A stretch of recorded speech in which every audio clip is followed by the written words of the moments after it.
You know what happens when your body and your mind signal to you that they need rest. The way that your body signals that it needs rest is different than the way that mine does, but I'm willing to bet you know your own cues. How often do you ignore them? How often do you ignore the messages that your body is sending you? How often do you push them to the side and say, I've just got to get through this date, or this project, or this thing? What I want to tell you today is that pushing just that little bit more, ignoring your body's cues that it's tired or depleted, this is not how you set yourself up for success in the second half of your life. And this actually flies in the face of what we've been taught to believe. Work hard, and then you can rest in retirement. But we know that retirement, whatever that may mean when we get there, is by no means guaranteed. And that same retirement you're saving all of your pennies for and working so hard for now, its quality is going to be greatly diminished if your physical and cognitive health have declined due to lack of paying attention to your body's cues.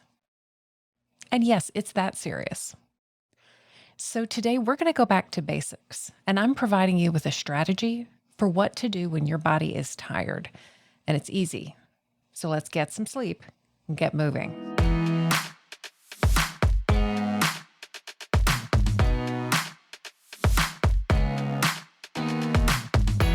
Welcome to Not Your Mama's Midlife podcast with Stephanie Lee. On this show, we're going to talk about what it means to be a late Gen X or early millennial woman dipping her toes into midlife. I'm talking specifically to the woman who sees this life stage as an opportunity to reflect on her life to date and to begin the second half with intentionality and purposefulness, whatever that may mean to her.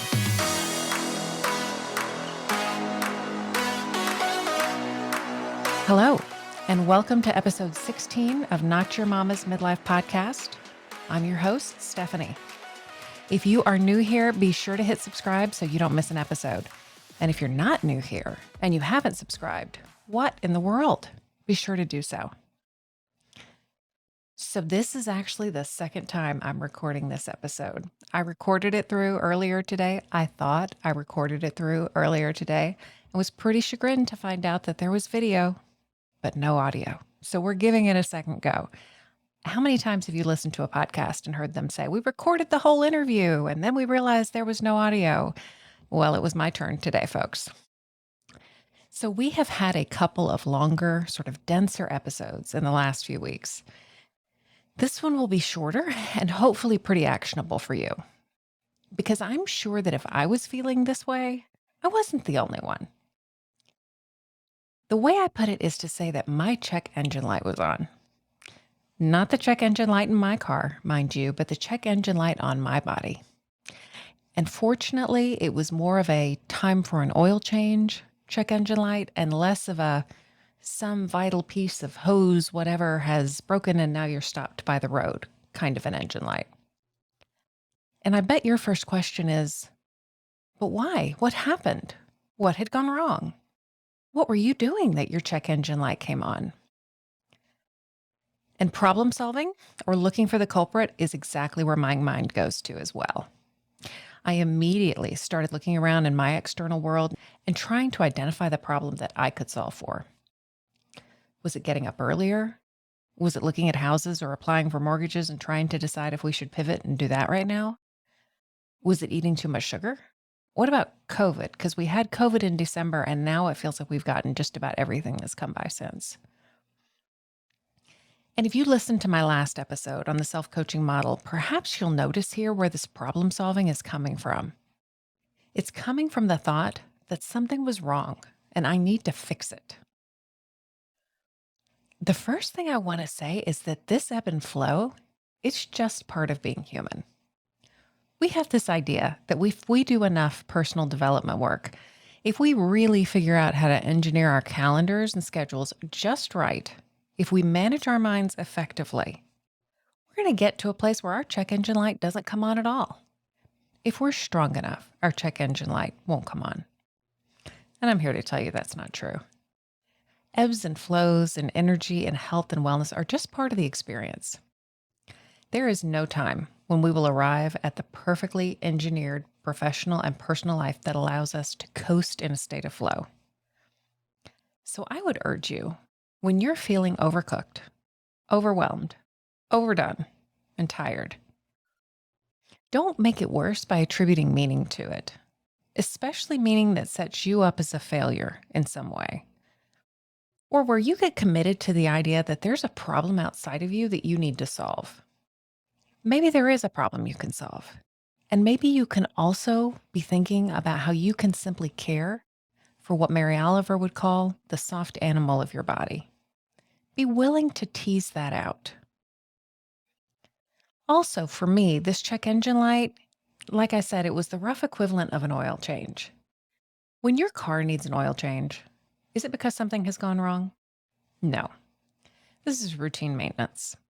You don't think there's a quality problem or that you bought a lemon because your car needs an oil change.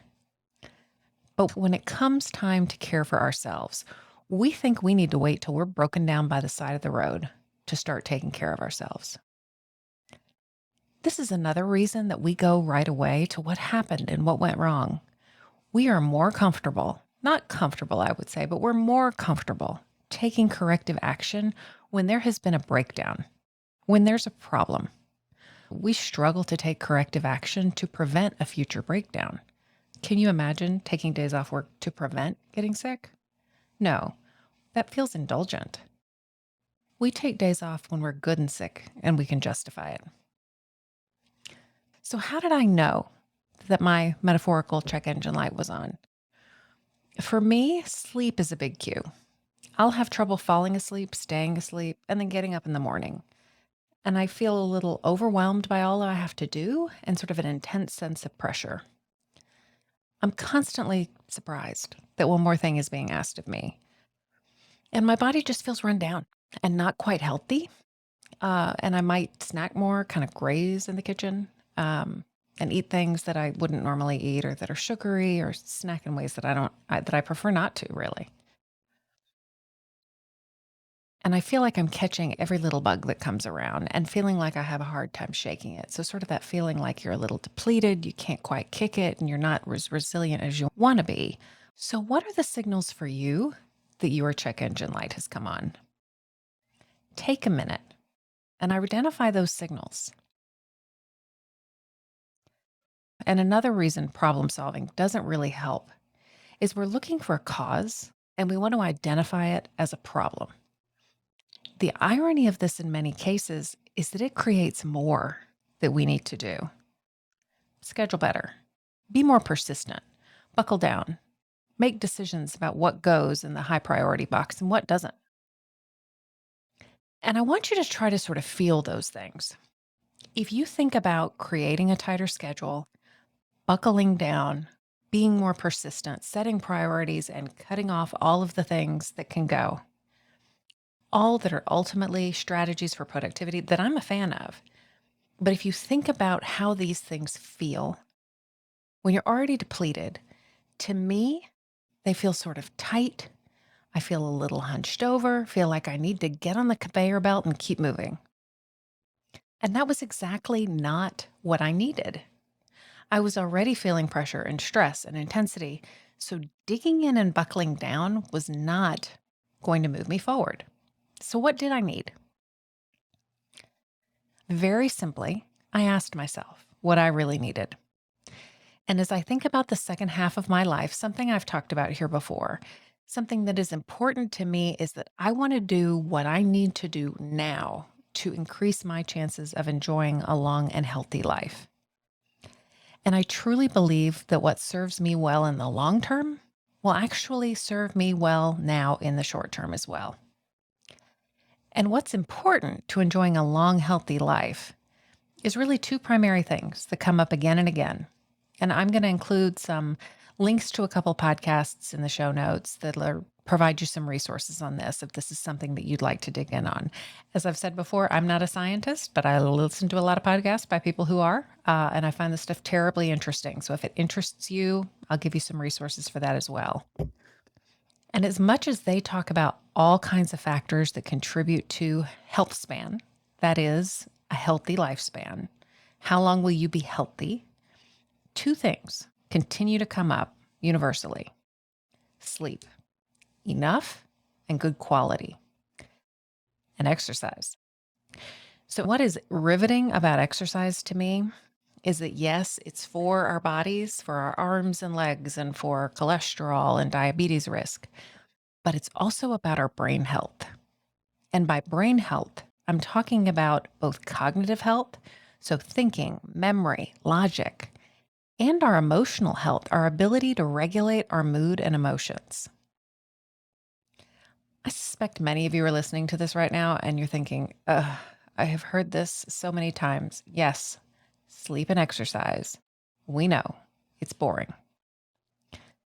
And what I want to tell you is that there's a reason these are basics. And thank goodness that they are, because they are totally accessible to us, no matter what we think. So, the absolute minimum baseline that I need to do to make sure I'm functioning optimally is sleeping and exercise. So, this is what I have focused on the last couple of weeks. And for sure, I'm noticing a difference. So, I'm going to tell you a little bit about what that looks like and just how, frankly, little effort can move the needle. Because I have definitely not done all of the things that I could do in these areas to optimize. So, first, let's take a look at sleep. I've been paying attention to both the quantity and the quality of my sleep. So, how much? I'm not going to try to tell you how much sleep you need. For me, I wear a Whoop strap and it calculates my sleep need based on my strain during the day. So, it measures stress and exertion, such as through exercise, and it tells me how long I need to spend in bed to get the amount of sleep that I need to wake up at the time that I want to. And I can tell it whether or not I want to meet my sleep need at 100% or 85% or I think 70. It's a great tool. I find it very helpful. And it's actually helped me to realize that I can meet my 100% sleep need with less than 9 hours, with perhaps 7.5 hours, depending on what I've been doing. So that's been super helpful. Sleep is something that is dose dependent. So even 15 minutes helps. And what I've discovered is going to bed earlier is a joy of adulthood. So, how much sleep do you need? Are you getting enough sleep? Do you routinely deprive yourself of adequate sleep? And if so, why? But it's not just about quantity, it's also about quality. And so maybe you can't move the needle on quantity, but perhaps you can consider quality. Or perhaps you have the luxury of being able to consider both. So, what can you do to improve the quality of your sleep? You can shut down your mind before bed.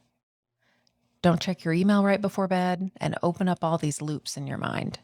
How many times have you read an email that wasn't urgent and then you turn off your phone and you go to bed and you're laying there, but you're composing the email, the non-urgent email that you're going to write tomorrow morning? Or maybe you check your email and you find out about something that you do have to attend to that's urgent the next day.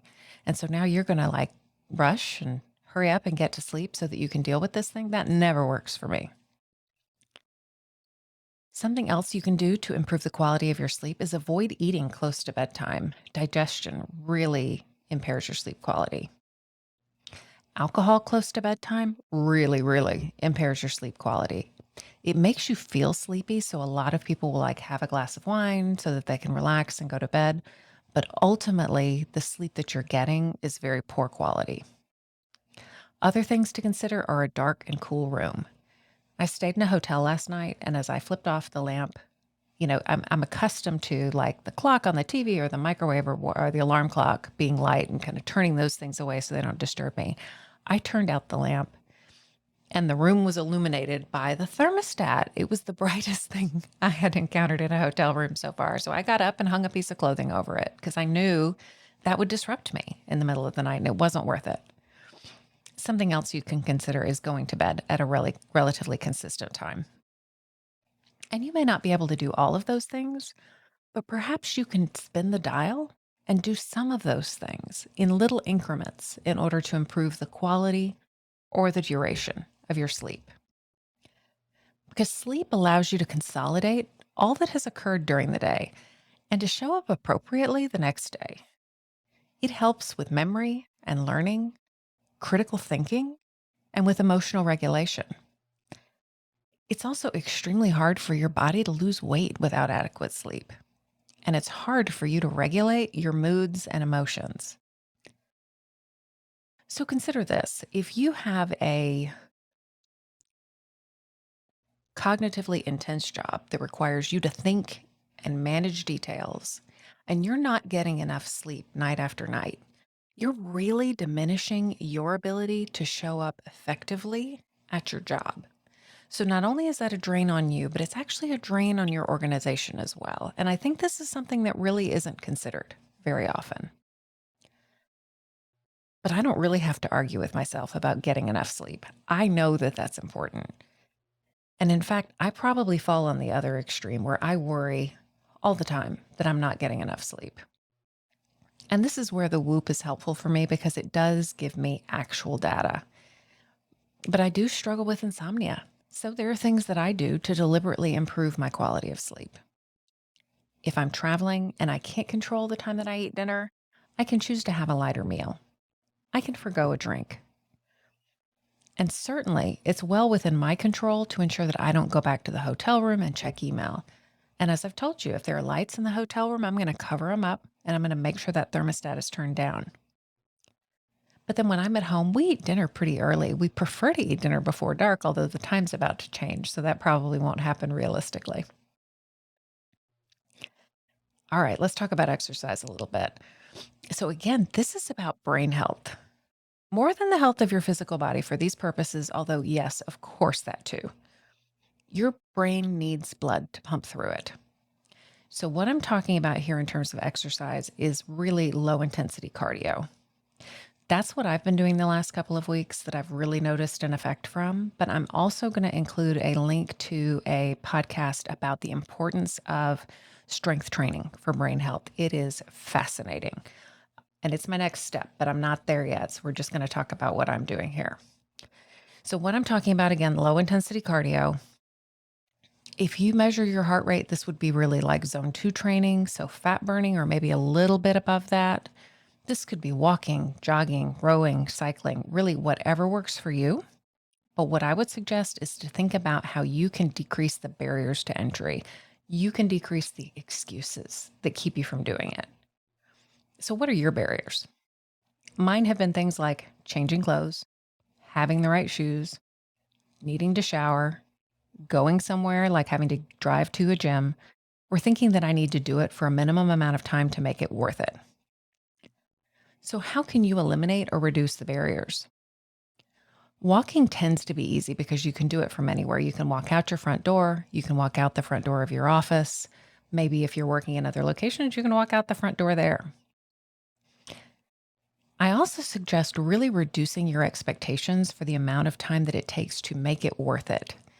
I was on a business trip a week ago and I got outside for 13 minutes one morning and it was about 40 something degrees. I watched the sunrise. It wasn't very long, but it was enough time to get my heart rate up. And I loved the cold. It felt good.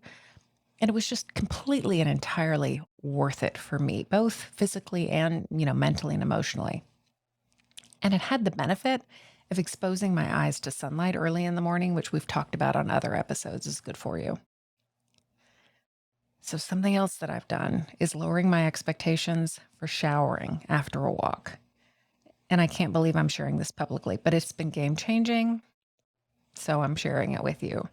Do whatever it takes to make you comfortable, right? But think about ways that maybe you could get away with a little less having to shower or primp or whatever you need to do after something like a walk.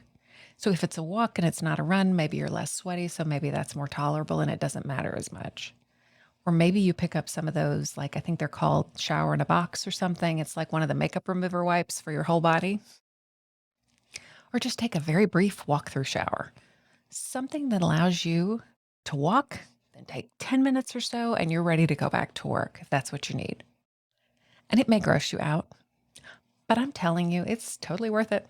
And even this week, it has brought me more minutes of walking that I would have missed out on because I had places to be after each of my walks. What I like to do, if I can optimally, is 20 minutes in the morning, 20 minutes in the evening. Some days that works, but I have to be very, very flexible because I'm the type of person who wants to have a streak, right? I don't want to miss times. And if I do, well, then maybe it's not worth it again. Well, that's ridiculous. So some days I do a 20-minute segment and just do one, and that's fine. That morning I told you about, I was out there for 13 minutes. Totally worth it. Some days I'm able to do 40 or 60 minutes, and I really love those. But that's certainly not every day. It's just not something that I feel like I can budget in at this point. Also, I really like to be outside. For me, that's sort of a double win. But again, the days are getting shorter. So I'll be on the treadmill. Certainly traveling, definitely on the treadmill. So use the treadmill if that makes it easy for you.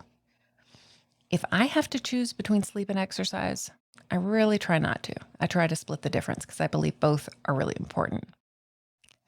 I would suggest also that you really pay attention and give yourself credit for what you're doing. We've talked in a previous episode about soaking in the good, so pay attention to what you're doing. Remind yourself that you're taking care of yourself and you're getting additional sleep or you're getting blood moving through your body and your brain. I like to do this by really noticing how my body feels after exercise, noticing the tingling and sort of exertion feeling in my limbs from the exertion and also perhaps from the temperature outside. What do you notice about how you feel when you exercise? So, for some of you, I bet your brain is flipping out right now and telling you you don't have time for this. And it's too easy and couldn't possibly help. And what I want to offer you is that taking care of yourself is the harder choice. It's particularly interesting because I'm looking at a busy and stressful week that I have coming up, and I know what's likely to get trimmed out of my day is exercise. The work comes first. So putting in a walk at the beginning or the end of the day, a good night's sleep during peak times, we really think of these types of things as indulgences. I'm going to argue it's actually when we need to focus on getting the most sleep and getting our exercise in the most to take care of ourselves. Because sleep and exercise, they improve how I show up in my life the very next day. And in truth, a nice walk probably improves how I show up in the next couple of hours. And they also provide protection for me as I'm moving forward in my life, setting me up so that I'm doing what I can to be healthy as I continue to move forward into my second half. So I would ask you this: how is it that we have come to view sleep and exercise, these essential functions, two things that are foundational for a healthy life both now and in our future? How have we come to view sleep and exercise as luxuries? It's interesting because we tell ourselves that taking care of ourselves, the people who take care of themselves, they're taking an easy way out. We might even think it's lazy. It's kind of like playtime. We think it's less responsible. This is what less motivated people do, people who are less driven. Those of us who are responsible know that we just have to keep going and get through it. But you know what? I disagree. The harder choice is to not keep pushing. The harder choice is to go against your perfectionism, your conditioning, your desire to please, your desire to be an A-plus student and take care of yourself. The harder choice is to let someone else misunderstand you or misjudge you, to let someone else disapprove. The harder choice is to come face to face with your own disapproval, your own need to hustle for your worthiness. Come on, tell me when you feel like there is just so much to be done for your kids, for your house, for your job, for your other interests. Tell me how many of you have thoughts like, I just need to buckle down. I just need to get through this. This isn't going to be forever. It's just so many more weeks. Here's the reality though, and you know this looking back. That to-do list that you're waiting to get to the end of, you're not going to get to the end of it. Something will always be added to it. The end of the semester that you see approaching like it's the light at the end of the tunnel, maybe. But dare I ask what your January looks like? This is one of those times where we can't wait for things outside of us to change for us to feel better. It's up to us to prioritize our own well being because no one else will do it for us. Now, it's actually going to serve not only you, but your family, your organization, and the people around you, in addition to serving you well. But it is an act of courage to take care of yourself. So take stock of how you're feeling. And before you begin feeling run down and behind, start thinking about what you can do, how you can integrate sleep and exercise to ensure that you are doing what you can do to keep yourself healthy. And if you have a particularly busy period or a few days coming up, prioritize your sleep and your exercise during those times. You'll be more likely to keep yourself healthy and show up as your best self. So go to StephanieLeeCoaching/episode 16 and find not only the show notes for this episode, but a worksheet with some questions that'll allow you to give some more thought to what we've talked about today. The link is in the description of whatever app you're listening or watching on. And thank you for sticking with me through the 16th episode of Not Your Mama's Midlife podcast. And this is the second recorded version. I do hope that you'll join me back here on your favorite podcast player or YouTube for our next episode. Wherever you listen, please do like and subscribe and tell your friends.